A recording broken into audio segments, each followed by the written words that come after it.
Lluny de dissuadir els concentrats, l'actuació de la policia a la plaça de Catalunya de Barcelona ha donat ales al moviment del 15M i ha generat mostres de suport cap als indignats. Són més que mai i tenen ganes renovades de resistir. Avui s'han pintat les mans de blanc per mostrar el seu rebuig a la violència policial.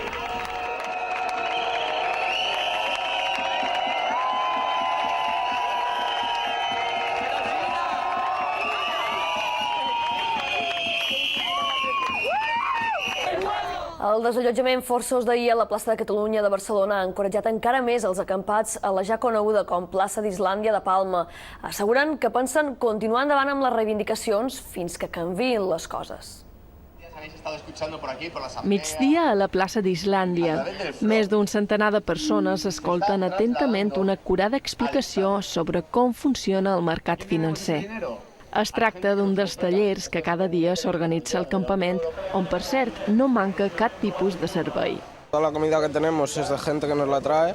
De momento hemos comprado muy pocas cosas y luego pues con lo que tenemos vamos apañando platos con lo que nos hace el chef y luego pues servimos desayuno, servimos comida y servimos cena. Vamos a intentar también hacer un día de los niños, específico para los niños, tanto hacer un debate como conferencias, intentar mover un poco lo de teatro infantil, performance, que ellos opinen.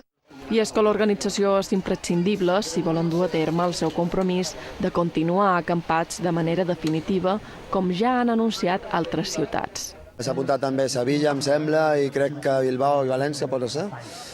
I s'han apuntat també indefinits, o sigui, ha de ser tota Espanya que es quedi indefinidament a les places i que se'n vagin representants o gent que estigui aquí, que sàpiga de què va la història, i que se'n vagi associacions, que se'n vagi casals, que la mateixa gent faci boca a boca i això s'ha d'estendre i hem de continuar i això no atura, és que no ha d'aturar.